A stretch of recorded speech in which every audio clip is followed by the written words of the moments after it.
Friends, welcome to my channel.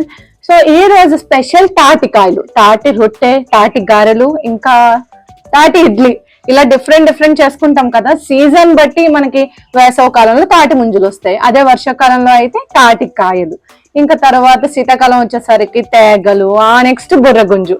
నాగుల చవితికి బుర్రగుంజు లేకుండా ఏది చెయ్యం కదా మనం. ఇప్పుడు ఏంటంటే ఈ తాటికాయతో నేను స్వీట్ ప్రిపేర్ చేస్తాను అన్నమాట. సో ముందు అయితే నా ఛానల్ ఎవరైనా ఫస్ట్ టైం విజిట్ చేసినట్లయితే నా ఛానల్ సబ్స్క్రైబ్ చేయండి, అలాగే ఈ వీడియో లైక్ చేయండి. తాటికాయని ఇలా ముందు పగలు కొట్టి దాని నుంచి టెంకలు బయటకు తీయాలి. నేను తెచ్చిన తాటికాయకి 4 టెంకలు వచ్చాయి. సో నేనైతే ఫుల్ హ్యాపీగా ఫీల్ అయినా అది చూసిన వెంటనే. మనకి తాటికాయ తినడానికి కూడా చాలా బాగుంటుంది కదా, బట్ ఇలా స్వీట్ చేసుకుంటే మాత్రం ఇంకా టేస్టీగా ఉంటుంది. దాని నుంచి మొత్తం ఆ తొక్కలన్నీ ఒలిచేయాలి. ఒలిచేసి కొద్దిగా వాటర్ తీసుకొని దాన్ని మెత్తగా చేసుకోవాలి. ఎందుకంటే దాని నుంచి మనం గుజ్జు తీయాలి కదా, అవి వెంటనే కూడా మనం తీసిన గుజ్జు రాదు. సో వాటర్ తో అలా తడిపి పెట్టుకోవాలి. తాటికాయలు ఒలిచైతే ఇలా తీసుకోవాలి. వీటిని డైరెక్ట్ గా తినేయచ్చు, కానీ కాల్చుకొని తింటే ఆ టేస్ట్ చాలా బాగుంటది. చిన్నప్పుడు అలాగే తినేవాళ్ళం. ఇవైతే ప్రెసెంట్ నేను ఇడ్లీ గారి చేయాలి కాబట్టి దీని నుంచి గుజ్జు అయితే తీస్తా.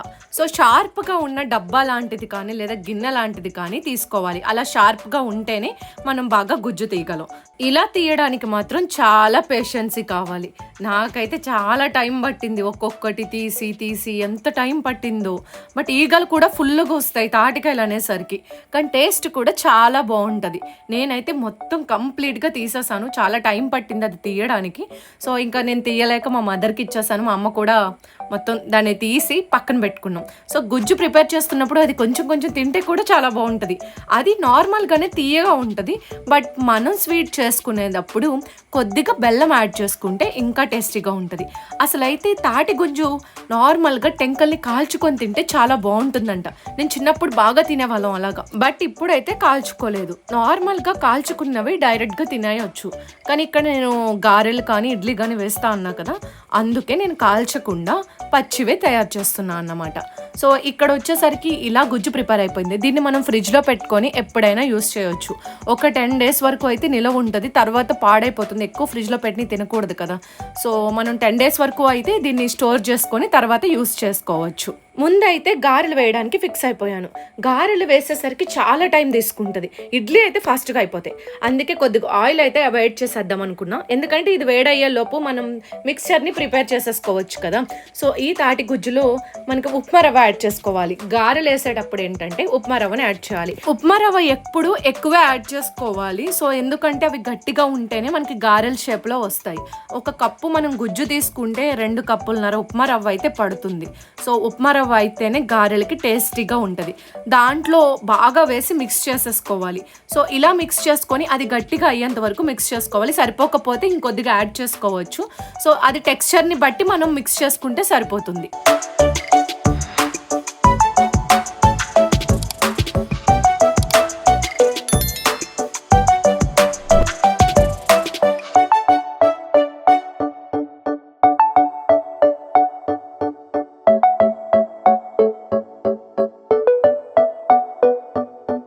రవ్వ అంతా మిక్స్ అయిపోయిన తర్వాత 1 కప్పు బెల్లం యాడ్ చేయండి. ఎక్కువ బెల్లం యాడ్ చేయని అవసరం లేదు, ఎందుకంటే మనకి తాటికాయ ఆల్రెడీ స్వీట్గా ఉంటుంది కదా.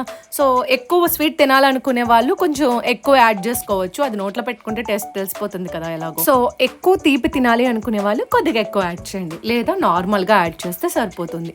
కానీ బెల్లం వేసిన తర్వాత అది కొంచెం జారుగా అవుతుంది, అంటే పాకంలా అవుతుంది. కావాలంటే ఇంకొద్దిగా ఉప్మా రవ్వని యాడ్ చేసుకోవచ్చు. ఆ కలిపిన పిండి ఇంత గట్టిగా అయితే సరిపోతుంది.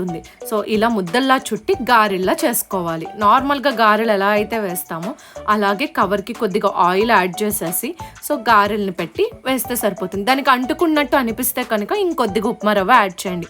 ఉప్మా రవ్వ యాడ్ చేసినప్పుడు బెల్లం కూడా యాడ్ చేయాలి. ఆయిల్ బాగా మరిగిన తర్వాత ఈ గారెలు వేసేస్తే చాలు. ఈ గారెలను మాత్రం బాగా ఎర్రగా వేపాలి. ఎంత ఫ్రై అయితే అంత బాగుంటుంది, మరి నల్లగా మాడిపోయేలా చేయొద్దు.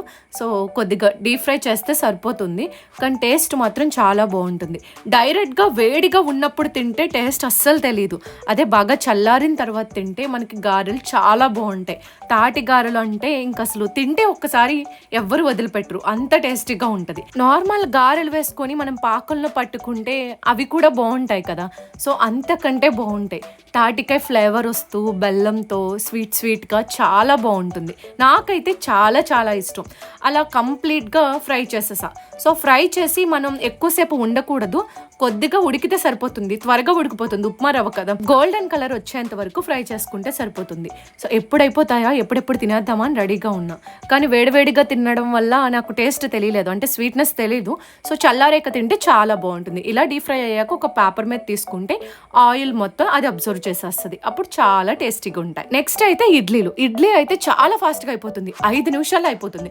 ఒక కప్పు రవ్వకి ఒక కప్పు గుజ్జు కలిపితే సరిపోతుంది. సో మొత్తం అలా కలిపేసిన తర్వాత బెల్లం కూడా చాలా తక్కువ యాడ్ చేయాలి, ఎందుకంటే అది స్వీట్గా ఉంటుంది కదా.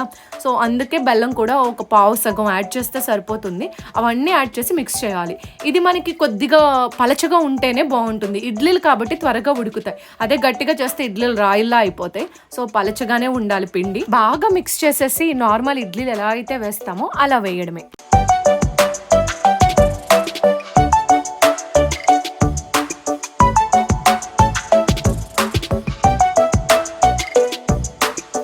సో ఇందులో కొద్దిగా ఆయిల్ యాడ్ చేసుకోవాలి, ఎందుకంటే అది ఉడికిన తర్వాత వాటికి అంటుకోకుండా ఆయిల్ అప్లై చేస్తే సరిపోతుంది. అప్పుడు వెంటనే మనం ఇడ్లీలు తీస్తూ ఉంటే త్వరగా వచ్చేస్తాయి.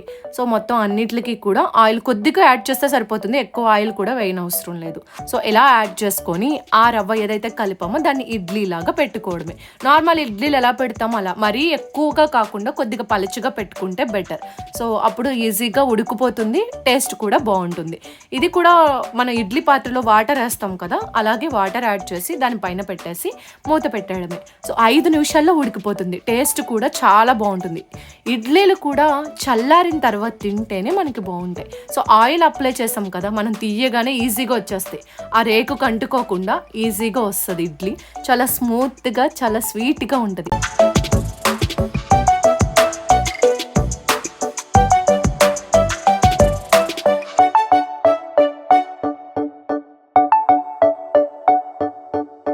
ఫైనల్గా అయితే ఇడ్లీలు గారెలు కూడా అయిపోయాయి. టేస్ట్ మాత్రం అదిరిపోయింది. తాటికాయ నార్మల్గానే డైరెక్ట్గా తింటేనే చాలా బాగుంటుంది. అదే ఇలా కొద్దిగా బెల్లం యాడ్ చేసి ఫ్రై చేస్తే ఆయిల్లో ఇంకా టేస్టీగా ఉంటుంది.